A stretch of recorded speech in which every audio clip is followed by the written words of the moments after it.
context, especially for folks who are just tuning into our budget discussions. You can think of the city as having resources that fall into two different buckets. We have one bucket for ongoing expenses. This is the bucket that we might use to hire new employees. And then we have a separate bucket for essentially one-time expenses. And you can kind of think of this as being a grant, which will not exist a couple of years from now, but we do have some dollars that we can get out right away. I hope everyone realizes that this coming fiscal year, we have very few dollars for new ongoing expenses. I believe that dollar amount is somewhere around $200,000, which is roughly enough to buy an employee and a half on an ongoing basis. That is a serious constraint on the options we have.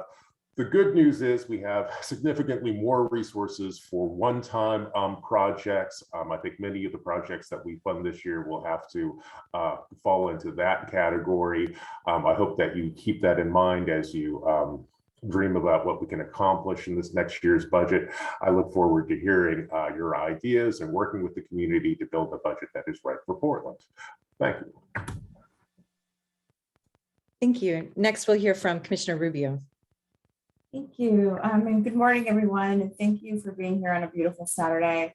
For the past several weeks, we've been reaffirming our council priorities and carefully diving into the budget to ensure that we're in clear alignment with what's important to Portlanders and also our values as a city. And now it's that critical time where we need to hear directly from you. Your voices are critical to our next budget discussions and help us further shape and prioritize this next year.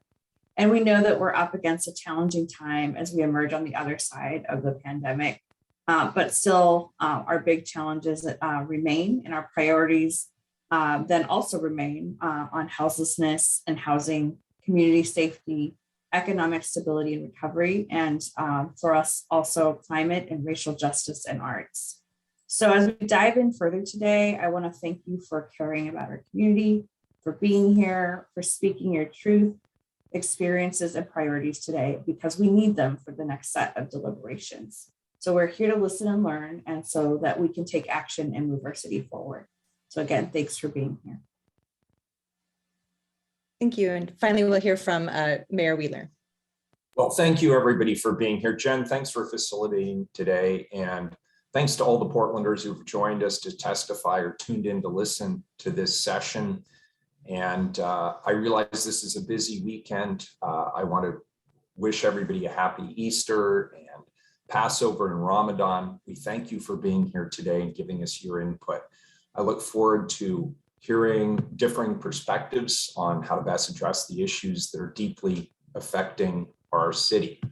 It's no secret to any of us who are here on a Saturday that, like many other cities all across the United States, we've been working really hard to recover from the social and the economic repercussions of the COVID pandemic. We've been working to learn from the transformative social justice movement we've witnessed over the last several years. And at City Hall, we're working with our partners at the county and the state level to address the mental health and substance abuse issues that we know are contributing and making more serious the chronic homeless situation in our city. We've had a very rough 2 years. I don't think anybody can doubt that. But in the face of these challenges, I have to say this, I'm really proud of Portlanders. Portlanders have continued to be compassionate and resilient and resourceful and forward thinking. We're in the midst of what I believe is an important period of transition for the city. And I want to be clear what I'm not looking for. I'm not looking for ways to return the city to the Portland of 2019. I want us to really lay the foundation for the Portland that we want to see 20, 30 years from now. In our fall and spring budget adjustments, as some of my colleagues have noted, we made significant investments to address what we have collectively identified as our city's most pressing issues: homelessness, community safety, and economic recovery and prosperity.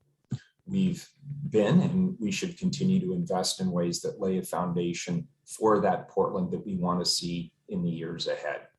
I will be developing my proposed budget to continue building on that vision. And your input is important. So I look forward to hearing from all of you today. Thank you again for being here today. And Jen, thanks again for facilitating for us. Great. Thank you so much, Mayor Wheeler. Next, I'm going to hand it over to our Budget Director, Jessica Kennard, to give us a Budget 101. Thank you, Jen. You could pull up the presentation, please. It is a pleasure to be with all of you today. Thank you again as well on behalf of the Budget Office for everyone for taking time out of a busy and happy holiday weekend. My name is Jessica Kennard. I am the city's Budget Director, and I'm going to take just a few minutes to briefly walk through the structure of the city's organization, our high-level budget, and what we're looking at in terms of forecasted resources this year. Next slide, please. So the city is one of several jurisdictions that are providing important services to Portlanders. You see a number of them on this slide here. Of course, the county, Multnomah County, Washington County, and Clackamas County are all part of the fabric that supports Portlanders, providing human services, public health, libraries, assessment elections, district attorney, and other services. TriMet, of course, is our provision of bus, light rail, and commuter rail service. We have also our unique metro government, which helps us plan for the future in the Portland region. And then, of course, our public school districts are important jurisdictional partners. So we really are just one provider of key services in a complex array of public services serving Portlanders. Next slide, please. Within the city of Portland, these are our key services that we provide. So you see, we have the Bureau of Transportation that provides traffic maintenance of our roads, our traffic signals, parking, streetcar. It does not manage the, again, TriMet manages sort of the bus system, but we manage locally owned roads. Then we have our public utilities, which includes the Bureau of Environmental Services and the Water Bureau. Our public safety is a large area of service that we at the city provide. It includes our Portland Police Bureau, Portland Fire and Rescue, our 911 call taking service, as well as emergency management services. We have Portland Parks and Recreation, which has, it's a single bureau, but has several functions and services as listed on this slide. We have the Community Development Service Area, which is comprised of several bureaus within the city of Portland. It includes our permitting function and through the Bureau of Development Services. It includes planning for the future and our sustainability wing, Office of Community and Civic Life, as well as the Housing Bureau. And we are partners with the county, Multnomah County, to provide homeless services through the Joint Office of Homeless Services. And then we also have the Office of Community Technology. And then we have our city support services, sort of the back end services and the engine that keeps all those frontline services running, and includes our management and finance, our attorney services, government relations, budget office, and special appropriations. Next slide, please. So when you look at the total city budget, we have almost a $6 billion budget. This is our revised budget as of last month. But a number of those resources are funds that are not part of our annual operating budgets. So you see our public utilities is the largest piece of the pie when it comes to our overall budget at about almost $2.3 billion. But that's because both of those bureaus have very large and substantial capital and infrastructure plans to support sort of our water and our sewer systems. So they build up large balances as part of their capital planning process to pay for large capital projects. So it is not the operating budget for our public utilities, but it is the total budget that helps maintain and take care of our water and our sewer systems. And you can see sort of the distribution of the other of our budget across the other services on this slide. Next slide, please. So something that I always like to share when we talk about our budgets and it comes time for budget decision making is that we spend a lot of time at the city talking about the use of our general fund discretionary resource. And that's because discretionary money can be spent on with discretion by our elected officials. It doesn't have to be dedicated to specific purposes. But it's important to remember that the general fund discretionary is only about 10% of the total city's budget. So while I expect today we will hear from many of you requesting that the council allocate resources in a certain way, I just think it's important to remember that really when we talk about the general fund discretionary, we're just talking about one piece of the pie, and there's a lot of really great and important work that's happening with dedicated resources, things like our bond funding, our levy funding, fees for service, our water and utility and sewer rate payer dollars. So just like to share that. And then if you can go to the next slide, you can see this is how, when we talk about those discretionary resources, about $600 million worth, this is how those resources are distributed. And this is where you see a large amount of the discretionary resources going to our public safety services, predominantly for the Portland Police Bureau and Portland Fire and Rescue. And then that is followed by our community development services, which actually the largest portion of that is it's a transfer to the county for joint office homeless services, as well as support for civic life. Our planning and sustainability function are the larger components of that. And then again, you see parks and recreation as well up there as a significant piece of our general fund discretionary pie. Next slide, please.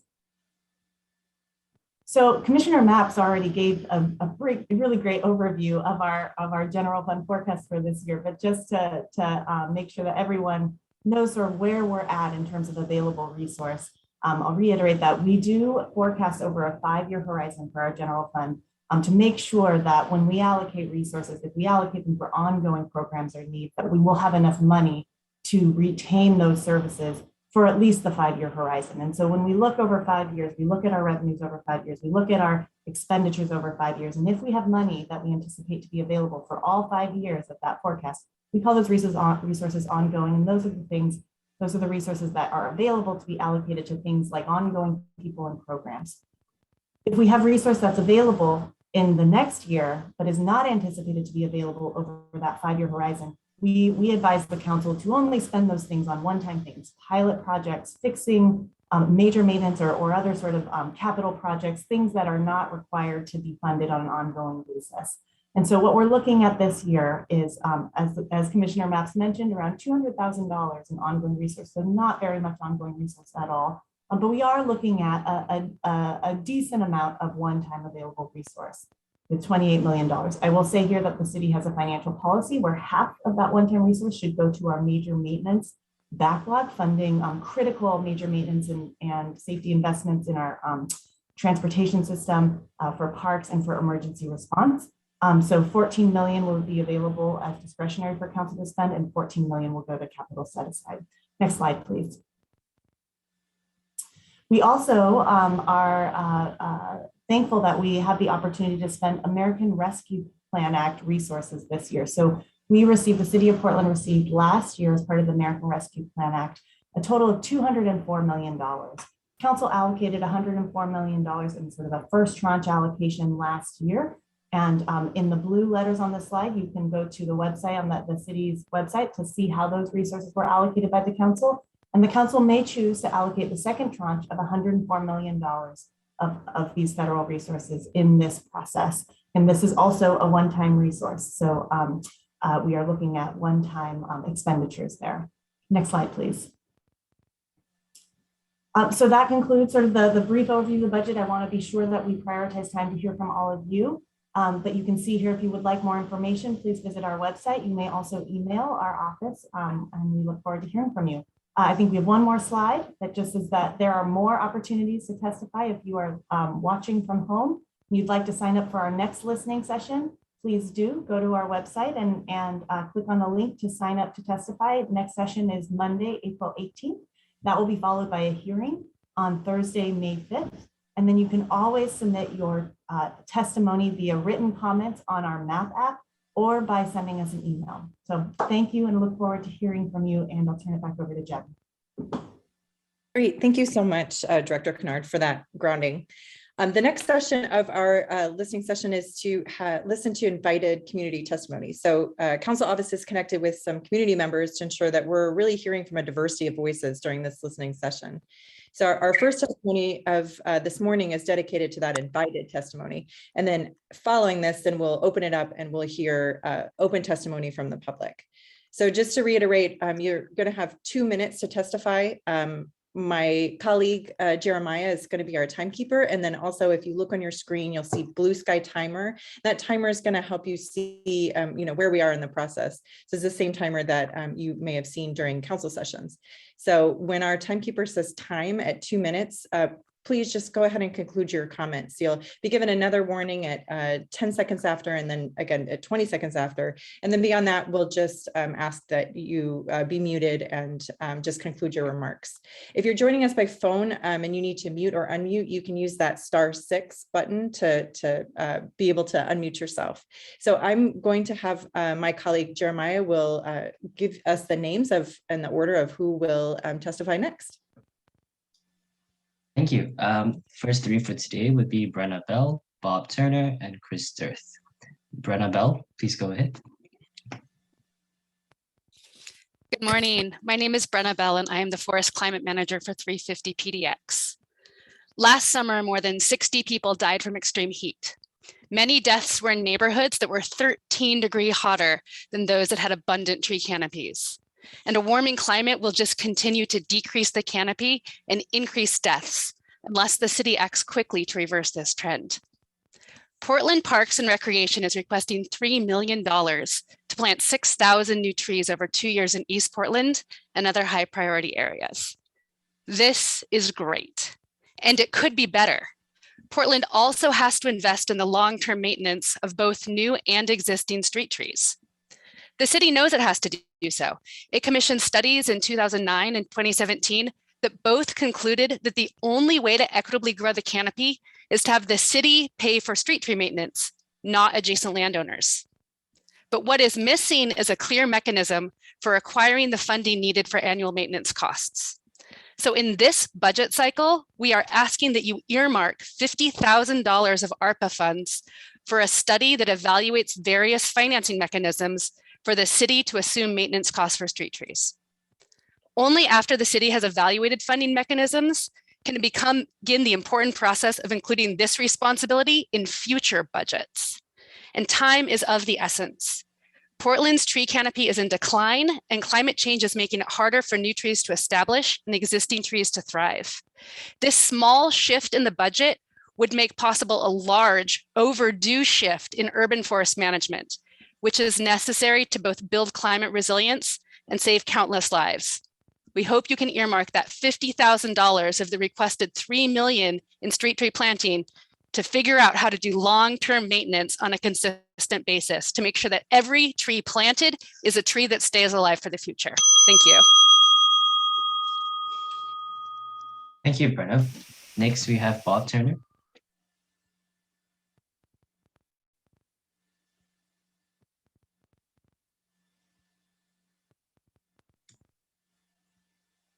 I'm Bob Turner. I'm a resident of Portland for 20 years. I routinely walk several miles in an area between the Cell Road and 405 bridges, between the Willamette River and West 27th Street. I frequently observe agitated persons, but will not call police to deal with them. I'm a member of the Portland Borough Rotary Club at Social Justice Committee and a participant in the racial justice conversations of the Lake Oswego Rotary Club. I delivered 2 letters in July and August 2021 with 30 co-signers to each of you to support full funding for Portland Street Response, which you chose to delay without evidence of Portland Street Response effectiveness. That effectiveness has been obtained by Dr. Greg Townley of Portland State, who concludes with 9 recommendations, the first of which is expand Portland Street Response. I wish to express my continued strong support to Portland Street Response and for its current budget requests contained in decision packages DP 13131, DP 13143, and DP 13144. In these linked decision packages, Portland Street Response is asking for $8.8 million for 2 years to fund citywide 24/7 expansion. This budget request is reasonable. The 8.8 for $2 million for 2 years is about 3.7% of the total of the Portland Police budget's $240 million latest budget request. One can anticipate that PSR operating 24/7 citywide will result in more than a 3.7% reduction in police response. Portland Street Response can now respond only when a person is in crisis outside or in public indoor space. Portland Street Response has more expertise in dealing with suicidal individuals than Portland police officers, so PSRT should be authorized to respond to calls from apparently suicidal individuals. The 2 individuals shot and killed by Portland police officers this year in 2021, both had mental health issues and probably would have benefited if they were contacted by a mental health care provider and not an armed police officer. Sending the right responders to the right calls with the right training is the best way to meet the needs of those who are suffering in our streets. And as Mayor Wheeler has said, the expansion of Portland Street Response citywide is simply the right thing to do. Thank you. The next three we will have will be Maurice Rahming, Leila Hadju, and Ed Arinello. For now, we'll have Chris Durth. Good morning, Mayor, Commissioners. Thank you for the opportunity to speak with you today. My name is Chris Durth, and I'm a 30-year resident of the Multnomah neighborhood. We take great deal of pride in our neighborhood and the vibrant village business district. Today, I want to speak briefly in support of budget items funding safe rest villages, alternative shelter, and hygiene stations, all important pieces of our collective efforts to address the housing crisis. I'm proud that our neighborhood will soon be the home of one of the planned safe rest villages. Speaking with my neighbors, I find that we all want to do what we can to address the housing crisis in Portland. This is one small way we can do that in our neighborhood. I'm a member of the Multnomah Neighborhood Safe Rest Village Work Group, but I want to be clear that I'm speaking only for myself and not for the work group as a whole. Our group is working hard to draft a good neighbor agreement with the city and other interested parties to ensure the safe operation of the village and the safety of the neighborhood. We know that safe, affordable housing is the ultimate goal for everyone, but not everyone can just be handed the keys to a new place and be ready to live there. Our Safe Rest Village will be one means to support our houseless neighbors in achieving that goal. The need is urgent. I've been volunteering at Sisters of the Road Cafe for several years, and I see firsthand how challenging this issue can be. There are no easy answers, but I'm grateful that the city and county are working together to address this critical need. I'm especially encouraged that All Good Northwest was selected as our shelter operator. They bring experience, compassion, and a demonstrated ability to work with communities. I and several of my colleagues from the work group will go visit one of their sites, one of the sites that All Good manages this afternoon. Thank you again for the opportunity to address you and support this important budget item. Thank you. Next, we have Maurice Rahming. Hi, Commissioners and Mayor. Thank you for having me. I'm Maurice Rahming, owner of O'Neill Construction. I'm part of the DRAC. I worked with the Permit Improvement Project, and what we did there is we looked at trying to make sure that the decision-making process was quicker, that we involved a series of stakeholders, both from the community, from the developers, and also from city staff. I was excited about participating within this committee, and also looking at both Commissioner Ryan and Commissioner Mapps continually to attend with the bureau heads. I believe that what the task force has created and what the potential that it can do is to streamline the process, to have a better customer service model.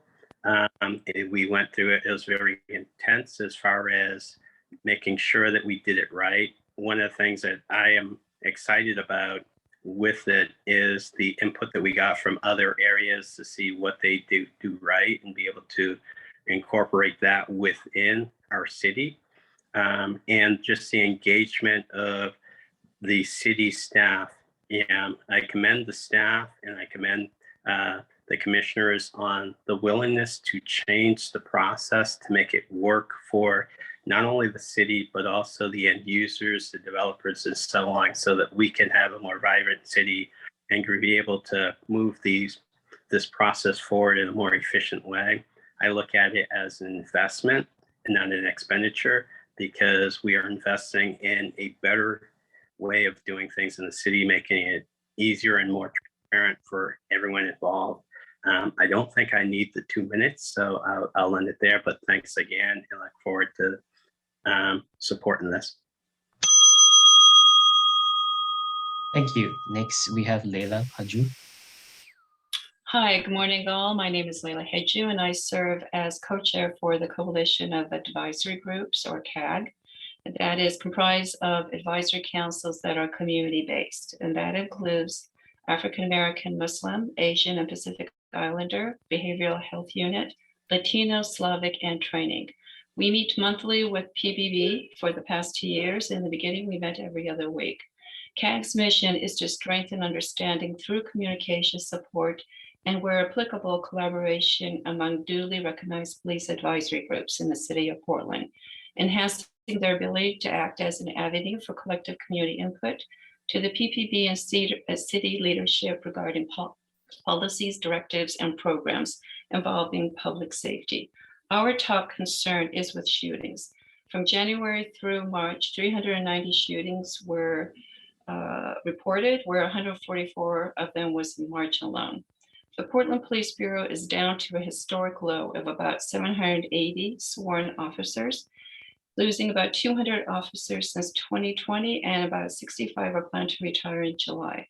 Recruiting for new officers will take about 18 months of training, and on top of that, we have daily reports of shootings at an all-time high. With PPB's lack of ability to respond timely to priority calls that are life-threatening and the inability to get new officers on board now, our only option is with PS3s. An officer can offload much of the time-consuming task to a PS3 that does not require police authority. We have heard positive reports from community about PS3s. They are able to respond more quickly, walk through the situation with the person, and cultivate better relationship with PPB. We recommend investing more into PS3s. We also would like to see more ethnic, immigrant, refugee communities given the opportunity to be hired on, acting as a cultural bridge with minorities. Thank you for giving me this opportunity on behalf of CAG, and I hope this was beneficial to you. Thank you. And the next two would be Jesse Hyatt and JW Matt Hennessy. For now, next we'll have Ed Arinello. Morning. Thank you for listening today and being so open. I'm here to speak mostly about the safety from a health aspect and a personal aspect and the security of our city. We need immediate security and safety recovery. The health standards are below par. Human feces, human waste everywhere. The drugs, the addicts. I'm here to speak to this issue. I am here to say that we can support the homeless recovery situation if we arrest this issue, because right now, at an over 70% rate, our customers are not returning to the Portland area. And we need an investment in the immediate recovery that's necessary to show them and illustrate that we are taking action, to prevention of further crimes, to response times that get us in the 4 to 6 minutes that are necessary to arrest the individuals that are creating this havoc. And we need follow through on this prevention so that we can dig deep into that root that is destroying our city. The investments that are necessary that we're making on our own that we cannot sustain in cameras, security, bars, gates on our doors and windows, personnel, security investments is exhausting. The security of the security that's provided by non-emergency response teams is necessary. The police cannot handle what we have at hand. We need to partner these two even stronger and invest in what is necessary. The resources in pure manpower are too much reduced to arrest the issue and to move us forward. So I'm calling for an investment in the services and businesses needs that will get us there, that will get our Portland metro area customers and population back into the city, where they will actually help recover the return to work efforts that they are not motivated to, and the return of our city to a place people love to come. Thank you. Thank you. Next, we have Jesse Hyatt. Good morning, Mayor Wheeler, and good morning, commissioners. I'm going to talk fast because I wrote too many words again. My name is Jesse Hyatt, and I'm the Executive Director of the Black American Chamber of Commerce. I wanted to talk this morning about the much appreciated and much needed City of Portland support we received along with our community chamber coalition partners. During the pandemic, our organizations were a support system for those that we serve, providing assistance and relief. One of the many challenges nonprofits face is just that, no profit. This means that before a position is created or before any program is launched or expanded, funding must be located and secured regardless of the need. Recently, the mayor's office and city council voted in a one-time budget allocation to help support our chambers, and the impact of this has been significant. Here are some of the highlights that were shared with me. The Black American Chamber has been able to hire its first dedicated program manager and has funding to supplement 2 part-time positions opening this June. This has increased the number of businesses we can serve in the region by increasing the amount of programs we can staff and manage. The Hispanic Metropolitan Chamber funds are currently being utilized to support economic development work to benefit the underserved populations they serve, with a focus on the local Hispanic community. Some of the bolstered areas are building capacity for their business development team, deploying additional outreach campaigns to increase awareness, and using funds to add or retain staff, providing improved or new services. The Philippine American Chamber was able to supplement 2 positions, a key leadership position and a communications position, which has allowed for an expansion of services and awareness of services to the business community. In addition, they have been able to invest in staff training and development and internal systems. For the Oregon Native American Chamber, this funding has significantly contributed to the strengthening of their operations and their communications platforms. They have brought on non-program staff that focus solely on ensuring that their resources and services are communicated to their community of professionals, entrepreneurs, and stakeholders across the city and region. The local multiplier effect is a term economists use when describing the increased impact of a dollar spent locally and recirculating versus not spending locally. The City of Portland's investment in our organizations is much the same, in that the true impact goes far beyond the initial dollar amount invested. We and the businesses we serve thank you for that. Thank you. And next we have JW Matt Hennessy. Good morning to the mayor and city council. It's great to be with you this morning, and I want to start by thanking you for doing a great job of investing as it relates to the issues of gun violence and stemming it systemically in our city and our community. I want to say that those of us who are impacted by it, people who are traumatized by it, we still need you. We still need your courage. We still need your investment. And I would ask you to continue to do that, funding such things as prevention programs, the upstream programming that's gone on and helped a number of different community groups, and also the Office of Violence Prevention and many others. I also ask that you continue to invest in measures that will reduce gun violence, such as what happened with pulling together the FIT team and having the community oversight group be very much a part of what they do so that the mistakes of the past are not repeated.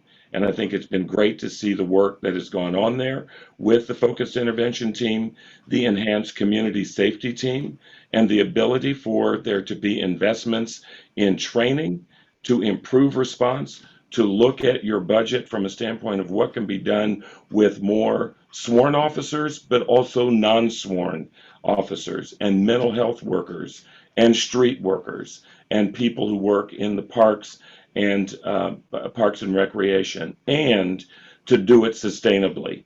We're not in this recognizing or seeing it as a sprint. This is a long-term issue, and I would ask you to continue to do what you have done courageously and continue to be the courageous leaders of our city to make sure that what we do is reduce and eliminate the violence that plagues us. And I'm here as a partner to help.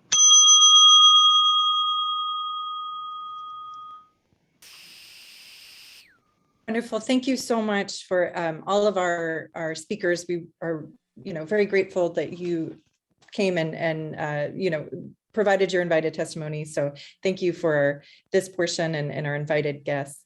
Next, we're going to open it up to be able to hear from the public for folks who sign up ahead of time to give open testimony. So we have a lot of testimony and we have some really important topics to cover. So just to remind everyone to kind of keep it to that 2 minutes when you hear that timer to wrap it up.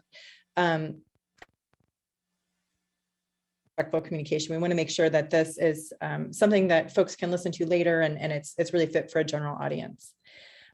If you're in violation of any of those rules, I'll give you a reminder. And then if the behavior continues, then we'll just go ahead and mute folks. But hopefully we're all here to provide respectful communication and make sure that everyone who's in this event is able to speak. So just like our invited testimony, open testimony will have 2 minutes, and you can watch that blue sky timer to see where we are. If you can conclude your remarks when you hear that very loud bell, that would be wonderful. If you continue to speak beyond 2 minutes and 30 seconds, then we'll just automatically mute. If you're joining us by telephone, if you just want to push *6 to mute or unmute yourself, that's how we'll be able to hear from you. So I will hand it back to my colleague Jeremiah to read off our names. Thank you. Jen. Our first 3 will be Annie Campestani, Nancy Chaplin, and Walter Whaler. Annie, go ahead.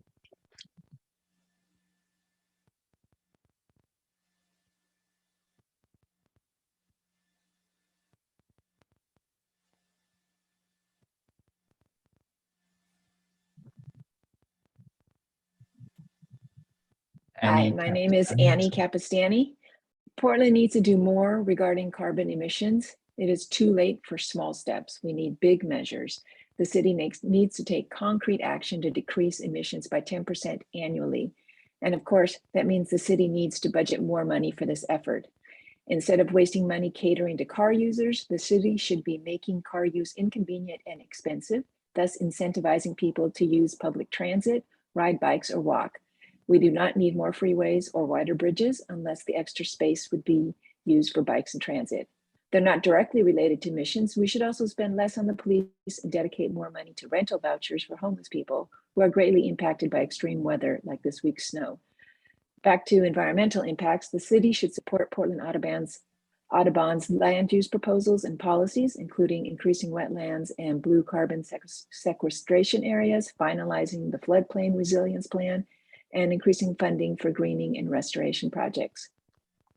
We all know that climate change has a greater impact on communities of color, which have been marginalized in so many ways. For example, East Portland, which has fewer trees, averages about 13 degrees hotter during the summer than wealthy Portland neighborhoods with lots of shade. With that in mind, I strongly support the Parks Department's plan to plant more trees in East Portland, but the plan also must include removing barriers that make it difficult for residents to maintain new and existing trees. The city should dedicate the $50,000 mentioned earlier for a consultant to determine the best way to fund long-term street tree maintenance and tree-related sidewalk repair. We can't just plant trees and think the job is done. We must make sure the trees survive. Tree maintenance is a small but important part of what should be a major investment in increasing climate resilience. Planting new trees and protecting old trees is vital to keeping people alive. But as important as climate resilience is, the most important thing is cutting emissions at least 10% a year. The city has to spend more money on this vital issue. Thank you. Thank you. Next, we have Nancy Chaplin.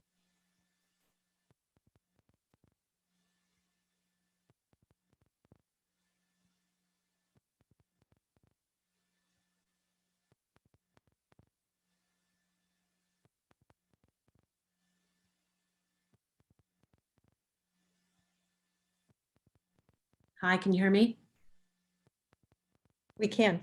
Great. Thank you for this opportunity to provide input on the city's budget for next fiscal year. My name is Nancy Champlin, and I'm the Executive Director of Southeast Uplift Neighborhood Coalition. We're one of the 7 district coalition offices supported by the Civic Life Bureau to foster civic engagement among Portlanders. I'm here today to urge you to restore funding to the small grants program and to dispel the myth that these funds only go to neighborhood associations. Southeast Uplift shares the city's commitment to diversity, equity, inclusion, and access. In fact, it's core to our programming. We are guided by a DEIA code of ethics and an equity lens tool that guides our decisions, as well as the kind of projects that we invest in through the small grants program.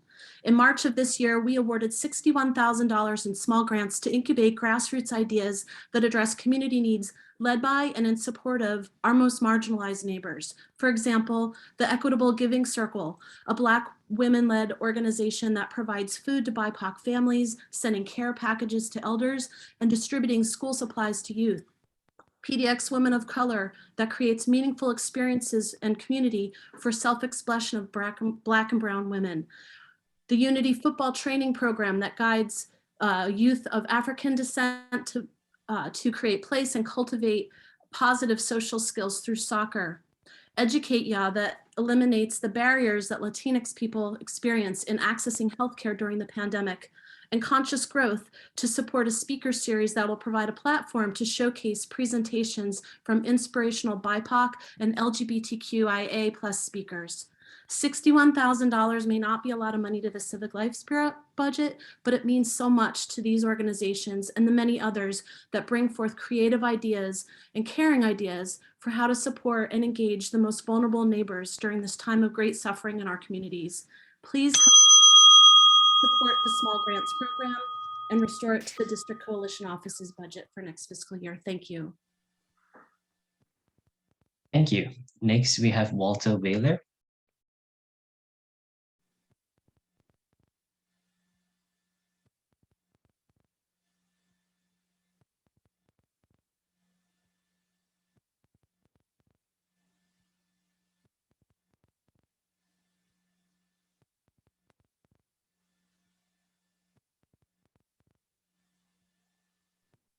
There we are. Can you hear me? We can. Ladies and gentlemen of the City Council, I am Walter Weiler, a resident of downtown Portland. In 2013, Parks and Recreation spent 27% of its budget on maintenance. Since each of you has operating responsibility for various bureaus, you already know maintenance is an essential operating expense. It's not discretionary. Lack of maintenance leads to deterioration of assets and increased expenses.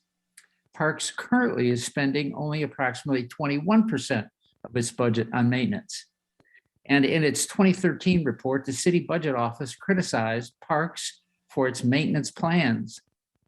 One more. In addition, the Downtown Neighborhood Association has been asking for over a year for a tree maintenance plan, only to be told that there is no such plan. Before you approve additional funds for the Parks budget, I urge you to consider two things, very simple. Number one, I encourage you to insist that Parks restore maintenance funding to levels that were thought necessary and comparable to what they were in 2013. And number two, to create and publish tree maintenance plans. Now, briefly on different subjects, I urge you to consider positive progress on budget items that directly relate to the sense of personal safety that Portland citizens feel about living in our city.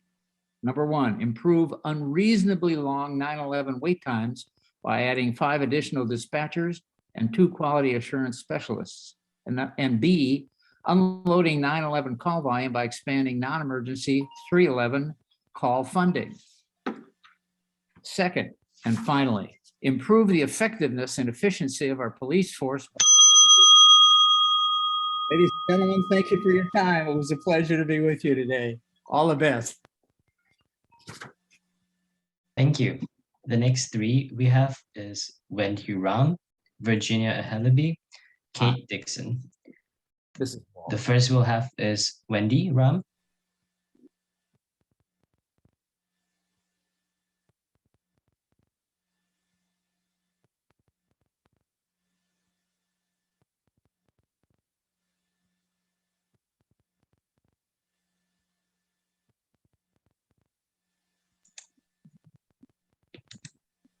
Actually, the order should be Virginia Ellaby first, Wendy Ram second, and Kate Dixon third. We have coordinated testimony so as not to repeat. Okay, thank you. Virginia Ellaby.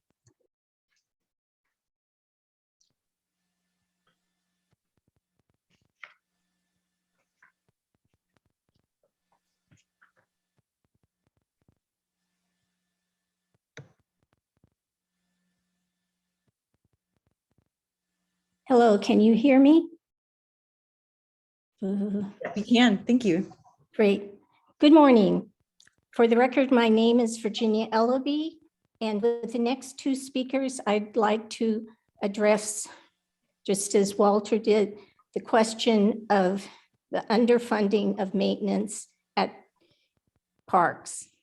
Like other Portland residents, I consider our park system to be one of the city's great treasures, And as a volunteer at the International Rose Test Garden, I know tourists share that view. But as a retired federal government economist, I worry future generations will not get to enjoy our splendid park system fully unless the Bureau's long-standing maintenance shortfalls are promptly remedied. Unfortunately, swift action looks unlikely.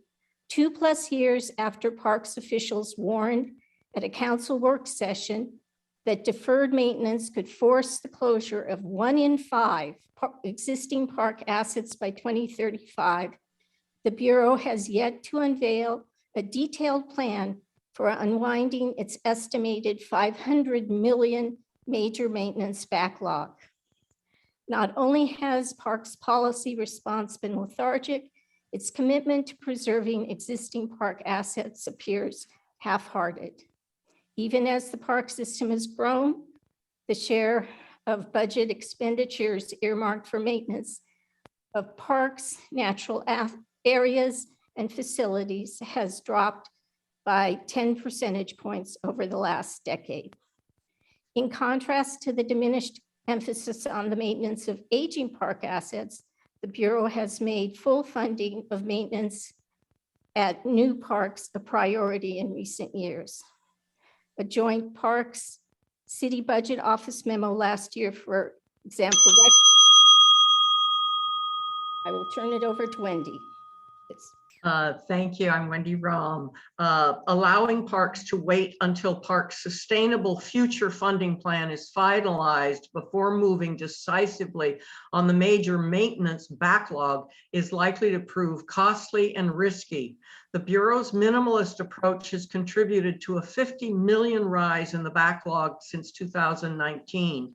That increase could push up the price tag of Parks' eventual sustainable funding package and prompt Portland's increasingly cranky taxpayers to reject the plan. Should that happen, the council is certain to face an array of thorny budget and policy decisions.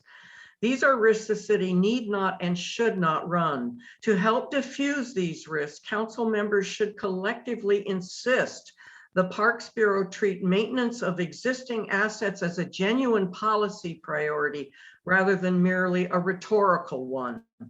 To provide parks with enough policy leeway to begin paring the backlog of this fiscal year, the council should approve the proposed budget note on page 9 of the CBO look back link that would permit the Bureau to pay for some maintenance, capital maintenance projects being unspent, unspent general fund discretionary resources. At the same time, please require the Bureau to provide periodic updates on its use of such funds and on its progress in reducing the backlog. And now I pass it to Kate Dixon. Thank you very much. Good morning, Mayor Wheeler, commissioners. I am the third person in this system of testimony about the importance of tree maintenance in our city. Close scrutiny of costly plans is by the Park Bureau is equally vital to keep the price tag on the eventual sustainable funding package as moderate and responsible as possible. Council members should press for a maintenance-centric plan focused exclusively on eliminating the current backlog, which you've just been hearing about, and providing adequate funding for maintenance of the park system in coming years. In addition, council members should carefully review the Bureau's estimate of the number of new parks needed to achieve an equitable level of service throughout the city. A gap between the Bureau's numbers on Portland's residents enjoying easy access to parks and natural areas and figures published by the Trust for Public Land suggests the Bureau's capital growth plans may be more ambitious than necessary. Crucially, the Bureau only counts its own assets in its tally. The Trust for Public Lands measures may be more appropriate because it takes into account other publicly accessible open spaces, such as the Metro-owned properties. You may be reluctant to adopt such an all-hands-on-deck approach to park issues given the other demands on your time. But without your active involvement, many existing park assets are likely to fall victim to benign neglect. Please do not let that happen. Preservation of existing park assets must become a priority for the Parks Bureau and the city leadership. It matters deeply to many Portlanders. One evidence of this is the recent outpouring of public support for returning the complete Thompson Elk Fountain to the Plaza blocks. Thank you very much, and for your attention to tree maintenance. Thank you. Thank you. The next three testimonies you will have today are from Melody Valdini, Elizabeth Klein, and Laurie Palmer. Melody Valdini, over to you.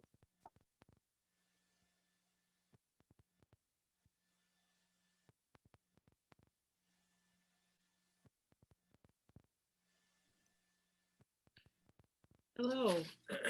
Thank you for giving us the opportunity to speak. My name is Melody Baldini, and I work downtown at Portland State University. And I'm also a mom of 2 young girls who love to ride their bikes. I'm not a member of an organization. I really am just here as a mom who is here to ask to please allocate more money to protected bike lanes in our city. And in general, more safe and protected bike infrastructure. This year, my children and I tried an experiment. We tried biking to school, to and from school every day. And it's been really nice. We thought the rain would be terrible, but actually it was kind of a bonding experience. It's been really nice. But the thing we didn't expect is even though our journey to school is only on residential and school zone streets, a journey that should be very safe and quiet, we deal with drivers who are speeding, who are distracted, and who are angry every single day. We cannot share the road safely with these drivers. They are not paying attention and they are going way too fast. So I'm here today to ask that you add more protected bike lanes in our city for the safety of children who are biking to school, as well as the safety of all the bicyclists. And in addition, I want to note that this achieves another one of our goals, which should be a top priority of the city, which is slowing down climate change. As you're probably familiar from the IPCC report, we are in a now or never situation. We need to start to incentivize people to ride their bikes, to take public transit, and to do all sorts of things that will slow down the heating of the earth.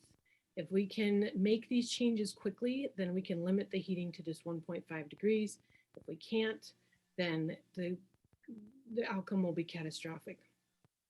Thank you for your time. I'll prioritize safe bike infrastructure. Thank you. Thank you. Next, we have Elizabeth Klein. Good morning, Mayor and Commissioners. My name is Dr. Elizabeth Klein, and I'm a Portland resident and a volunteer with Moms Demand Action for Gun Sense in America. As you all know, gun violence is a public health crisis here in Portland. Gun violence in Portland has been on the rise since before the pandemic, and in 2021, Portland had a record year of gun violence with more than 90 homicides, making it the worst year of gun violence since 1987. To prevent gun violence and to support survivors of gun violence, Portland needs to adequately resource the Office of Violence Prevention by fully funding OVP's $5.4 million funding request through the use of American Rescue Plan funding for the coming fiscal year. The Office of Violence Prevention works to intervene and prevent gun violence, builds community resilience, and creates a safer Portland. Importantly, the Office of Violence Prevention works closely with community-based organizations to increase their capacity for gun violence intervention and prevention. This is so important for our city. Critically, the office works to address gun violence through an equity lens, providing support and resources to Portland Black and Brown communities who you know are disproportionately impacted by gun violence. The requested $5.4 million budget from OVP sounds like a lot of money, but it will pay to expand mentoring programs, street outreach, and community intervention programs, and additional services and supports for survivors of gun violence. Supporting funding for community-based and locally led violence intervention programs is a priority for Moms Demand Action. These programs are a critical tool for reducing violence. I hope you will consider this. Thank you. Thank you. Next, we have Lori Palmer.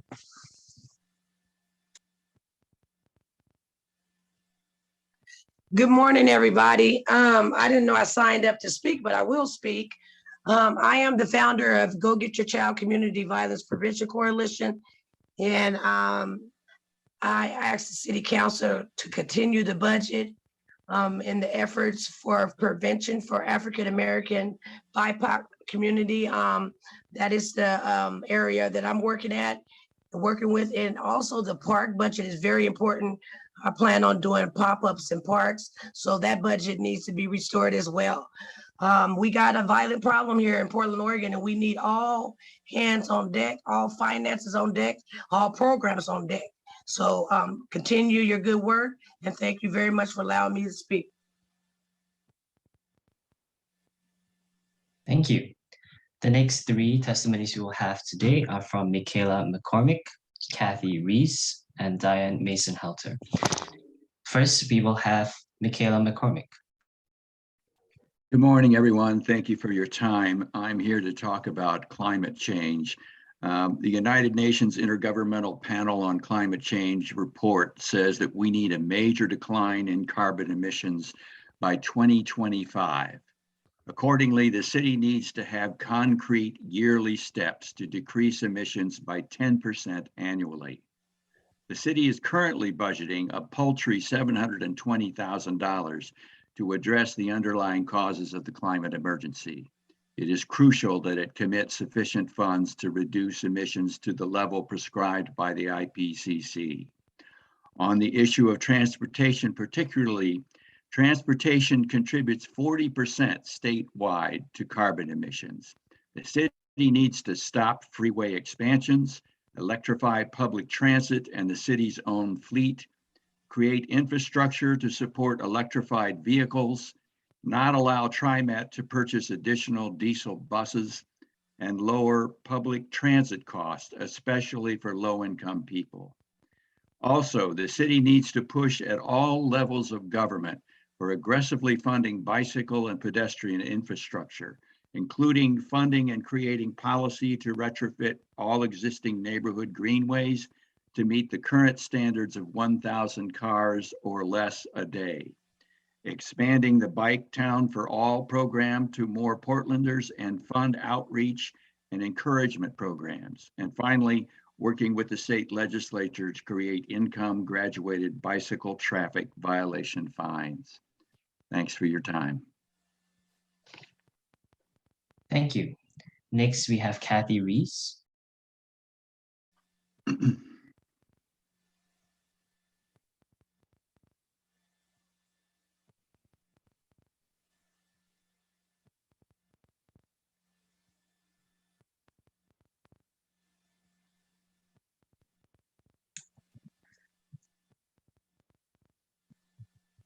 Kathy, are you able to unmute or press *6 if you're on phone?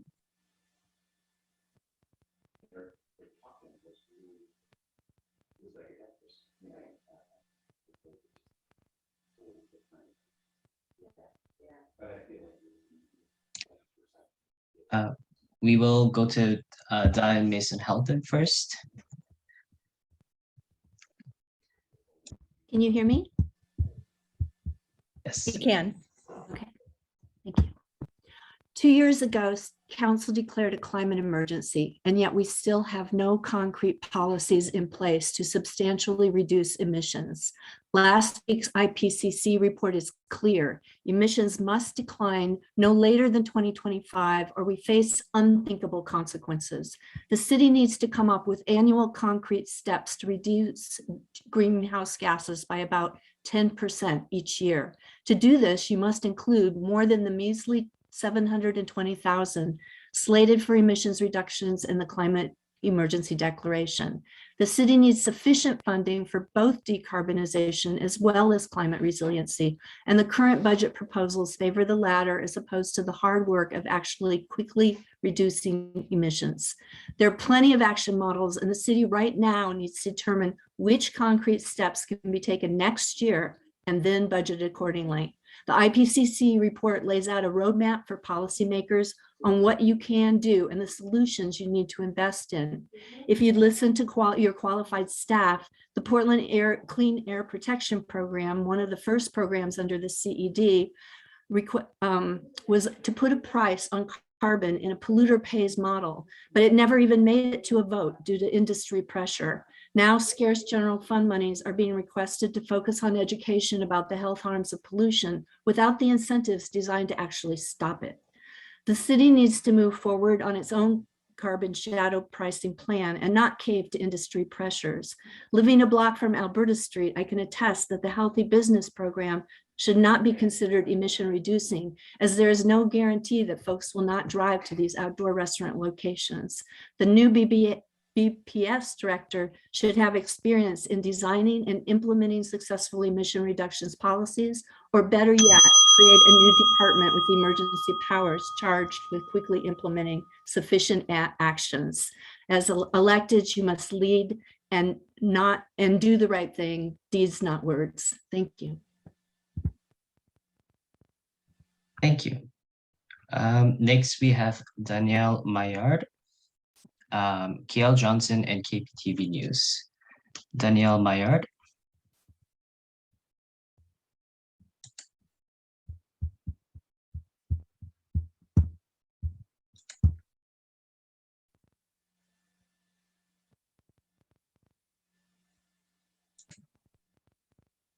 How about KL Johnson?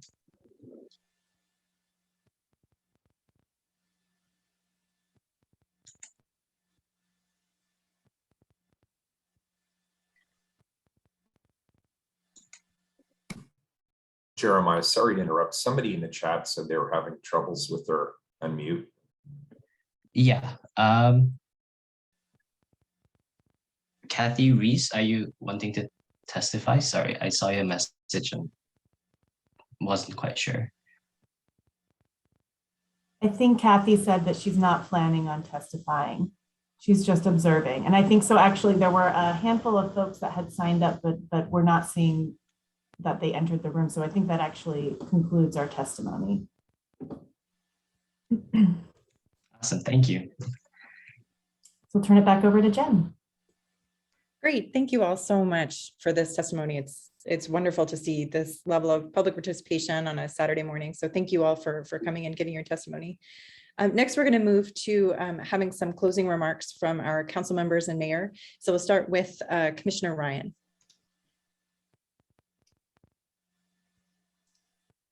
Thank you, Jen.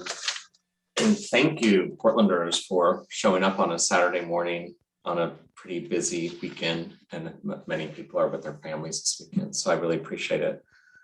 I just want to say in real time, I was taken by it seemed like the majority of the testimony on climate concerns. I'm not the only one that, well, I'm fortunate to have plant life outside my house. And since that snowstorm that caught many of us off guard in terms of the severity on Monday, I'm not the only one that went out there at some really early hour shaking off wet snow to try to salvage the devastation. So, when we look back at the heat bomb and then this recent condition, it's right at the beginning of the budding of plant life, and it's just the worst time to have a severe condition. So it's so relevant to so many of us at this moment in time here in Portland.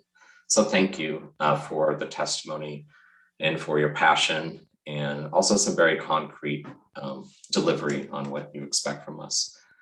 Your comments continue to strengthen my commitment to investing in these solutions. And I also heard, of course, about people's passion around helping our homeless neighbors, as well as implementing next steps for community safety and advancing the work to ensure that we have economic recovery for the long-term vitality of Portland. We've got to improve our reputation for sure on how we serve our customers that want to invest in Portland. I am requesting additional American Rescue Plan funds to help more Portlanders receive services on the ground that will lead to safe and stable housing. There's sometimes these, I think, extreme false debates about shelter versus housing. And I think many people know that it's about services first, and it's how we can creatively innovate and get the services directly to those who are on our streets, and really innovate for the entire state, because our state is lagging for decades now in terms of resources for mental health and behavioral health. And much of what we're experiencing, unfortunately, is that crisis. And we also have families, a lot of families that are on the verge of being homeless. We have people who want to age in place that are on the verge of being homeless. So we also have innovative strategies that could be more specific to those audience. My point is, it's not a one size fits all. And the continuum from our streets to home ownership is something that all of us on this council care about. And I specifically have assignments that allow me to focus on that. And I collaborate with all my colleagues. I'm also working to fund the community safety system investments. We've agreed during the PPA Association Department of Justice negotiations, including proper data management for body-worn cameras. So I wanted to lift that up. And we all know these investments are steps in transforming our community safety system. Finally, I am advocating for the expansion of permit improvement transition teams to implement reforming our broken permitting system to make things more streamlined and effective, as one of our testifiers mentioned, and so we can have effective and efficient system to stimulate our economy. And we've done this before, and we have to learn from our mistakes of the past when we focused on this. And so I really appreciate the many internal employees that are engaged. We're going to expand that. I've learned when you're doing system change work, if you don't include those on the ground, then it just fails. And so I'm looking forward to the comprehensive, all-in nature of this reform process. And we will be better prepared to serve the community's needs as we recover and move forward throughout, as we hopefully are moving out of the extremes of the pandemic. I look forward to working with all my council colleagues as we finalize next year's budget over the next coming weeks. And it certainly helps so much to hear from all of you. I look forward to more of these sessions. Thanks. Thank you. Next, we'll hear from Commissioner Hardesty. Again, I want to really appreciate everyone coming out today on a Saturday morning to talk about the city budget. I also want to appreciate people who spoke about climate change and the reality that we have to do things radically different if we're going to have an impact. As the transportation commissioner, that has been a top priority for me, including investing dollars in unsafe quarters of our city, highlighting crosswalks so that people of all abilities can utilize those. My budget request asks to support small businesses by continuing to be able to use the public right-of-way for businesses to be able to thrive, as well as community plazas that create car-free areas so that community members can gather. Community safety continues to be a top priority, and I've asked for dollars to invest in community-led solutions like we did in Mount Scott, Loretta community, because the community has the answer to the problem. And I'm looking forward to helping government get out of the way so that community can actually work cooperatively on these really important issues. When we talk about the biggest issue on our plate, housing and houselessness, we need everything. It is not an either or, it is everything. We need to support small, individually managed villages like Right to Dream 2 and Dignity Village, and allow people the dignity.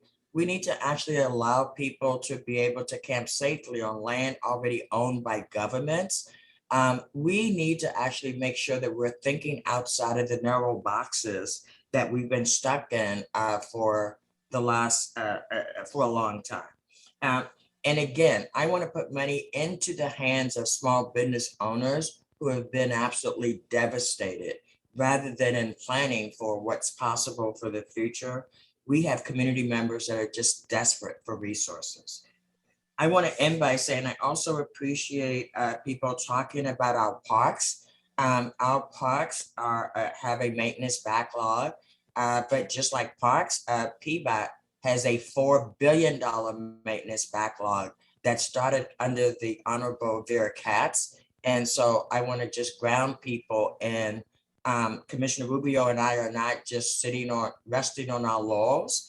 We are attempting to address a legacy of deferred maintenance that we enjoyed when we showed up at City Hall. I look forward to the next budget meeting on Monday evening at 6:30, and I look forward to us continuing to build a budget that's based on our values and our vision of who we're going to be as we start coming out of this pandemic. Thank you. Thank you. Next, we'll hear from Commissioner Mapps. I just want to thank everybody who testified today. This morning, I heard calls to improve our public safety systems, to make new investments in violence prevention programs. We heard numerous Portlanders call for improved services to the houseless community. And very much in the same vein, we heard many people come together to call for this council to fight climate change. I think in a related track, we also heard about the importance of maintaining our parks and our tree canopies, building better bike lanes, and building a better permit system. I support all of those goals. I hope and am hopeful that those projects will be reflected in the final budget adopted by this council. And I look forward to continuing this conversation next Monday night at our next budget listening session. Thank you. Thank you. Next, we'll hear from Commissioner Rubio. Excuse me.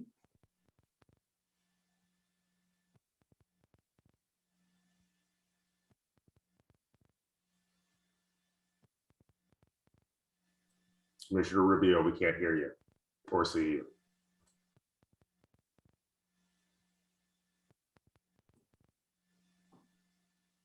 Perhaps we can go to the mayor. I think something might be happening. Oh, there she is.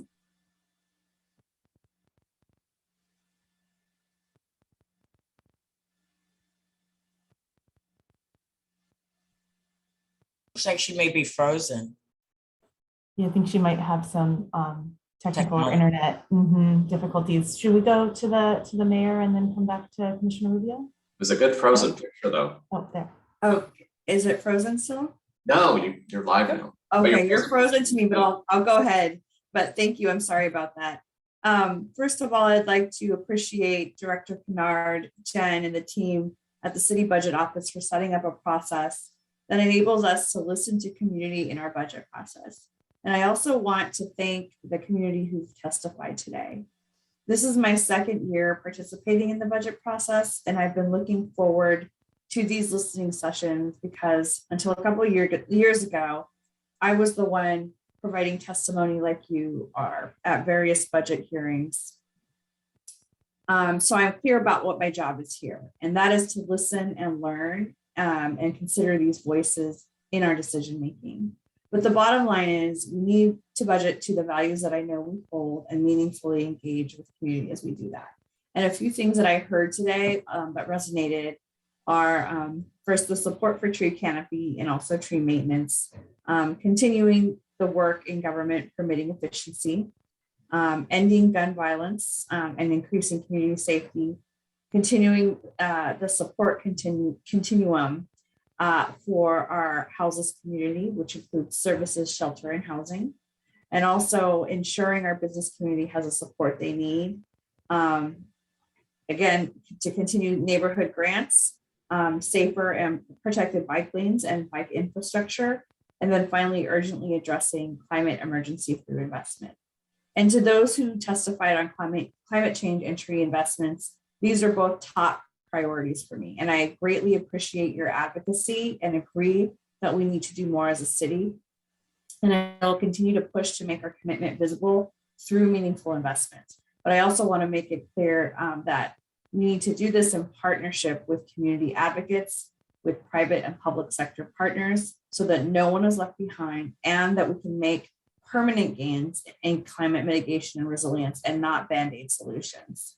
So I'm hopeful that even in this time of multiple challenges for the city, we can produce a city budget that shows movement in many, if not all of these things. In the meantime, I look forward to continuing to do my part to bring what I've heard today into our budget dialogues with our staff and my colleagues in order to move us forward. So thank you again for coming today.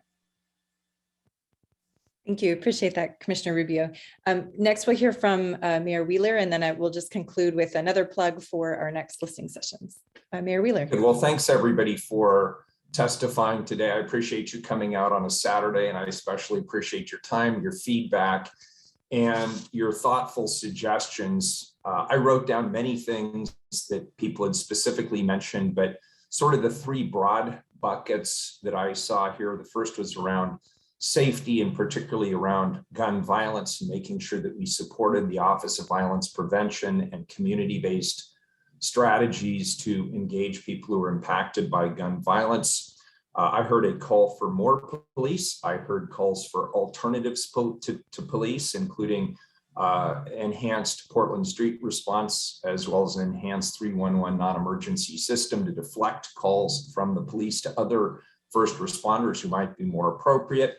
A lot of testimony around addressing the homeless crisis on our streets, the Safe Rest Villages, hygiene stations, and other important efforts to help those who are on our streets. And of course, like my colleagues, there was a great deal of interest and urgency around climate change, around the environment, some of the packages that the parks had put forward on the canopy and other areas. All of these are important areas. Of course, the work of the council isn't to fund everything, because we cannot fund everything.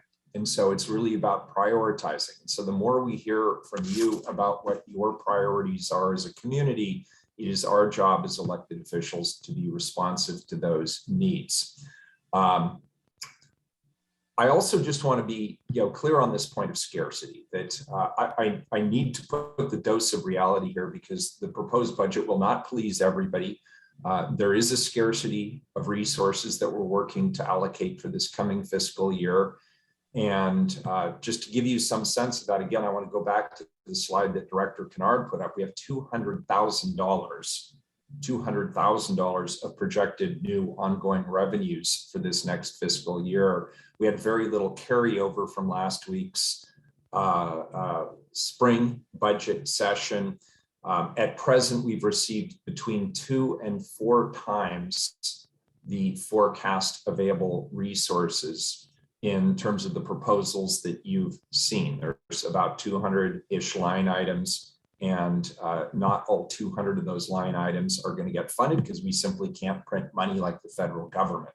But we are working hard to build a balanced budget that meets the urgent needs within the councils and the community's shared priority areas of homelessness, community safety, economic recovery, addressing our climate concerns, and the input we received today, as well as on Monday, as well as the feedback we received through emails and other sources, will definitely help guide my decisions as I work to finalize and bring forward the proposed budget in the weeks to come. Again, just thanks for everybody for taking a little time out of your day today to share your thoughts with us. I personally really appreciate it. Thank you. Thank you, Mayor Wheeler. Just before we conclude, I want to remind folks that we still have 2 additional opportunities to hear public testimony. Our next one will be on Monday, April 18th, and that's from 6:30 to 8:30 p.m.